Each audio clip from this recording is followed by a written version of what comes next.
আমি সম্ভাব্য সবগুলো মেনশন করেছি। আর ব্রড কোশ্চেনও এখানে দেওয়া হয়েছে, বিভিন্ন ভাবে কিভাবে কোশ্চেন গুলো আসতে পারে। মোটামুটি বলতে পারো এইগুলো যদি তোমরা এই প্যাটার্নটা ফলো করো তাহলে আশা করি সবগুলো কোশ্চেন পাওয়া সম্ভব, পরীক্ষায় কমন পাওয়া সম্ভব। তোমাদের এখন ব্রড কোশ্চেন লিখতে হবে 5টা, 5×5 = 25। আর শর্ট কোশ্চেন লিখতে হবে 5টা, 3×5 = 15, 15 আর হচ্ছে 25, 40 নাম্বার।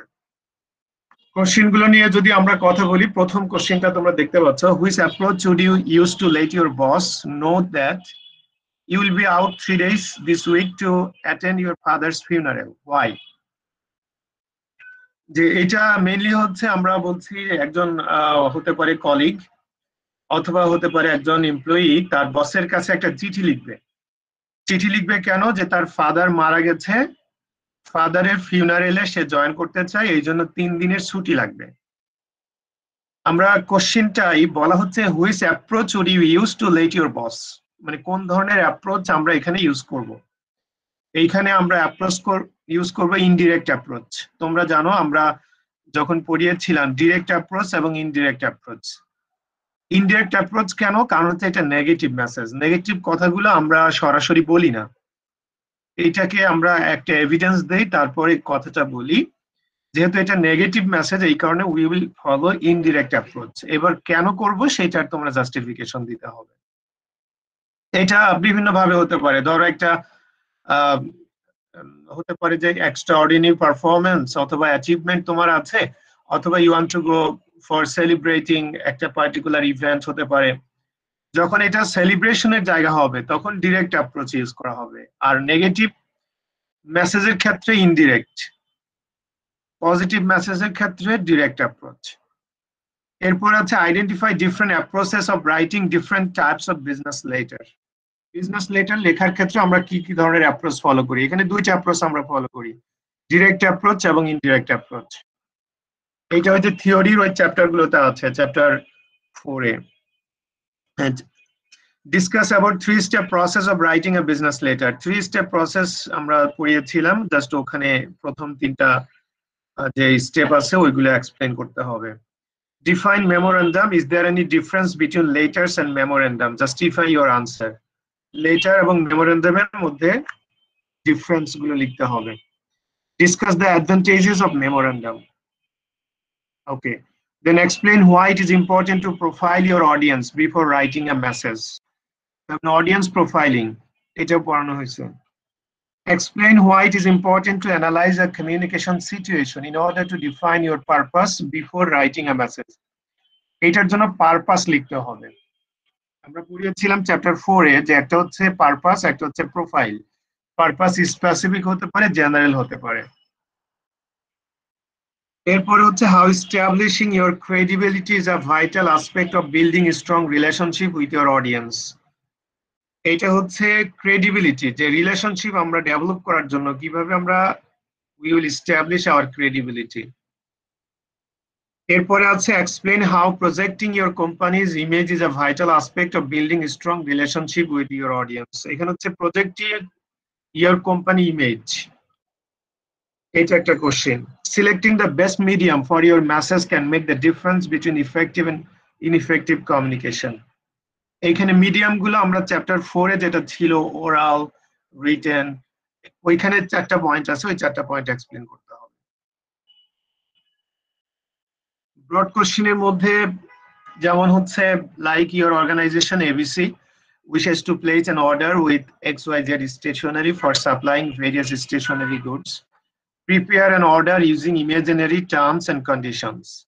মানে এবিসি কোম্পানি লিখছে XYZ কোম্পানির কাছে স্টেশনারি কিছু আইটেমের জন্য। এটা হতে পারে কোনো ক্রিকেট স্পোর্টস আইটেম হতে পারে, অথবা অফিস ইকুইপমেন্ট হতে পারে, যে কোনোটা আমি দিতে পারি, তোমরা ওইভাবে লিখবা, জাস্ট ভিতরের কন্টেন্টটা চেঞ্জ হবে আর বাকি সব সেম থাকবে। এরপরে you ordered the stationery items but you have received inferior qualities of the product. Now write a complaint letter to the supplier stating the fact which has caused loss to you and ask for quick replacement. এটা হচ্ছে আমরা বলছি যে তুমি order দিয়েছিলে, সেই অর্ডারের এগেইনস্টে তারা প্রোডাক্ট পাঠিয়েছিল, এখন দেখা গেল এই প্রোডাক্ট হতে পারে প্যাকেজ ইজ ড্যামেজ অথবা প্রোডাক্ট ইজ ফল্টি অথবা অ্যাকর্ডিং টু স্পেসিফিকেশন যে they have failed to supply product, that's why you are giving return হতে পারে, অথবা you are asking them to reduce price হতে পারে। কমপ্লেইন করা এবং অ্যাডজাস্ট করা, এখন অ্যাডজাস্টমেন্ট কিভাবে হবে সেটা হতে পারে প্রাইস ডিডাকশন, হতে পারে প্রায় মানে গুডস গুলো আবার ব্যাক নেওয়া, ডিফারেন্ট ওয়ে হতে পারে। 2 নাম্বার যেটা ছিল, representative of a student organisation have come from Dhaka university to your organisation asking for contribution for a fund they are raising to help the blind students. Write a refuse to request letter to that organization giving a good reason. এটা হচ্ছে refuse letter, যে তুমি তাদেরকে টাকা দিতে চাও না, but এইটা কিভাবে বলবে, এটা যেহেতু negative message, we are not willing to just carry on অথবা জাস্ট এন্টাইটেল দেয়ার রিকোয়েস্ট, এই জন্য এখানে প্রথমে তোমাকে এক্সপ্লানেশন দিতে হবে যে কোন ব্যাকগ্রাউন্ড থেকে তুমি না বলতেছো। নাটাই বলবা, you will say no, but the no should be not in direct way, indirect ওয়েতে ইউ শুড, এবং positively you need to affirm them that in future, okay, whenever another chance you will take to donate, right now you are not in a position. 3 number যেটা এর সাথে আরেকটা ছিল, write a request letter to Islamic Bank Bangladesh Limited as the representative of MIU Social Welfare Club asking for contribution for a fund to help the poor students of MIU. এখন হচ্ছে তুমি নিজেই একটা অ্যাপ্লিকেশন লিখতেছো আইবিবিএল অথবা যে কোনো প্রতিষ্ঠানে হোক না কেন, যে তোমরা একটা ক্লাবের পক্ষ থেকে দরিদ্র স্টুডেন্টদেরকে কিছু কন্ট্রিবিউট করবা, হতে পারে করোনা উপলক্ষে অথবা অন্য কোনো জাস্ট যে কোনো রিজনের, সেই অ্যাপ্লিকেশনটা লিখতে হবে যে you are asking them to contribute, মানে টাকা এবার নেয়ার জন্য, ফান্ড রেইজিং, এখানে ফান্ড রেজ করা হয় বিভিন্ন non profitable organization, social organization, তারা mainly they are running by getting fund from different stakeholders. So how they will raise fund, that is a crucial question. এটার জন্য বিভিন্ন ভাবে they need to convinced by addressing why অথবা cause, কেন দিবে, what's the benefit, এই সবগুলো তখন অ্যাড্রেস করতে হয়। এরপরে 3 নাম্বার হচ্ছে write a memorandum asking the employees to use the canteen only during the fixed hours, fixed office hours হতে পারে, অথবা write a memorandum asking the students not to smoke in the campus premises. অর্থাৎ এটা যে কোনো ভাবে আসতে পারে, মেমোরেন্ডাম অর্থাৎ মেমো একটা লিখতে হবে, সেটা যেটা দেওয়া হবে সেটাই লিখবা। এখানে শুধু কোশ্চেন প্যাটার্নটা বলা হয়েছে। 4 নাম্বার হচ্ছে, suppose you are the marketing manager of XY International and you have been given the task by the top management of your office that you have to communicate with the different corporate offices promoting some particular new product and or service of your company. Now draft a persuasive letter addressing the concerned chair of the different corporate office for the business and or marketing promotion of the newly launched product or service of your company. এইখানে হচ্ছে নতুন প্রোডাক্টের কিভাবে marketing করা হবে। Mainly তুমি একটা নতুন প্রোডাক্ট ডেভেলপ করছে তোমার কোম্পানি, এইটা এখন তুমি ডিফারেন্ট কোম্পানির সিও যারা আছে অথবা টপ লেভেল যারা আছে তাদের কাছে একটা লেটার লিখতে হবে। লেটারটা হবে পারসুয়েসিভ কেন, যে we want to push them to purchase hour product.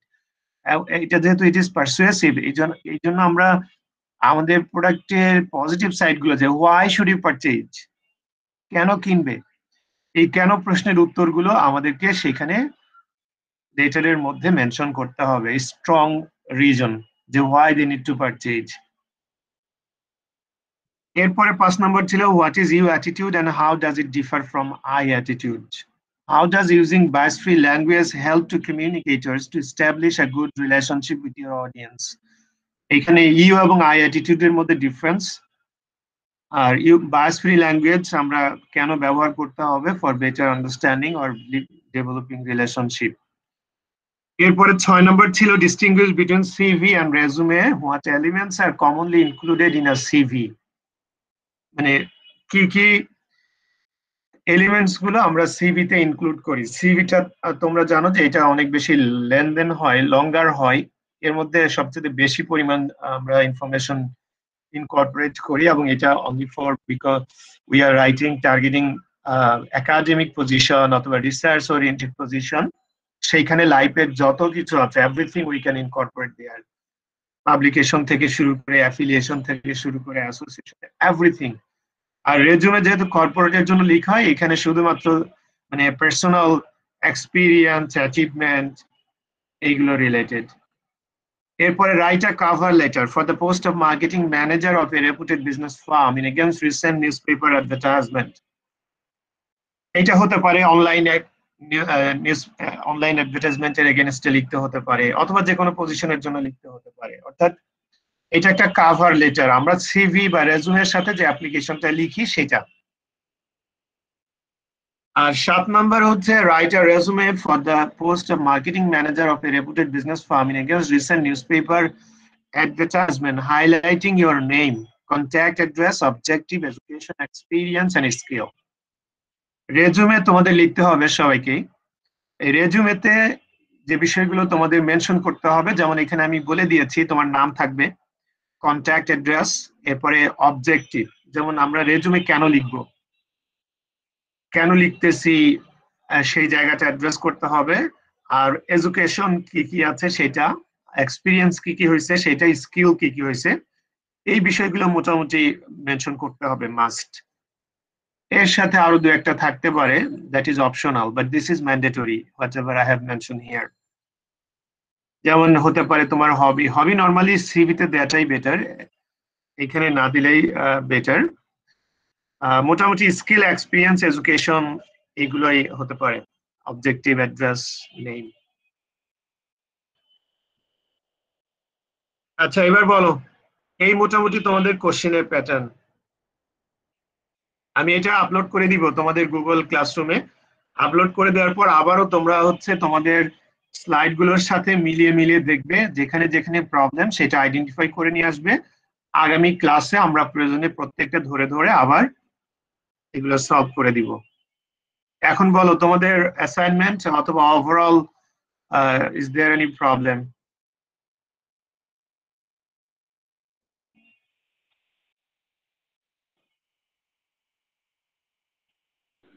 Sir অ্যাসাইনমেন্টটা কিভাবে করবো ওটা আরেকটু ফার্স্ট থেকে বলে দিতেন। অ্যাসাইনমেন্টের রিকোয়ারমেন্টস তো ওখানে আমি আপলোড করেই দিয়েছি, ওখানে যে পয়েন্টগুলো আছে ওই পয়েন্টগুলোই তোমাদের লিখতে হবে। যেমন আমরা বলেছিলাম, ধরো হতে পারে যে ফ্লো অফ কমিউনিকেশন, যে কোনো প্রতিষ্ঠানই তো ফলো করে, হয় তারা টপ ডাউন অ্যাপ্রোচ ফলো করে, নইলে বটম আপ অ্যাপ্রোচ ফলো করে। তুমি প্রথমে ওই অ্যাপ্রোচটা এক্সপ্লেন করবে ডেফিনেশন দিয়ে, এরপর ওই কোম্পানি ফলো করে কিভাবে সেটা তোমাকে মেনশন করতে হবে। অর্থাৎ আমরা বলছি যে প্রত্যেকটা আইডিয়া তোমাকে এক্সপ্লেন করতে হবে, এরপর কোম্পানি কোনটা করে। যেমন হতে পারে medium, written communication, spoken communication হতে পারে, ওরাল কমিউনিকেশন আমরা যেটা বলছি, রিটেন কমিউনিকেশন। এখন তারা কোনটা ফলো করে, যদি দুইটাই করে দুইটাই তোমাকে এক্সপ্লেন করতে হবে। এরপরে হতে পারে যে তারা যদি মেমো লিখে, আবার চিঠিও লিখে, আবার ইমেলও লিখে, সেই ক্ষেত্রে তোমাদের তিনটাই বলতে হবে যে হ্যাঁ এই কোম্পানি এই তিনটা ফলো করে।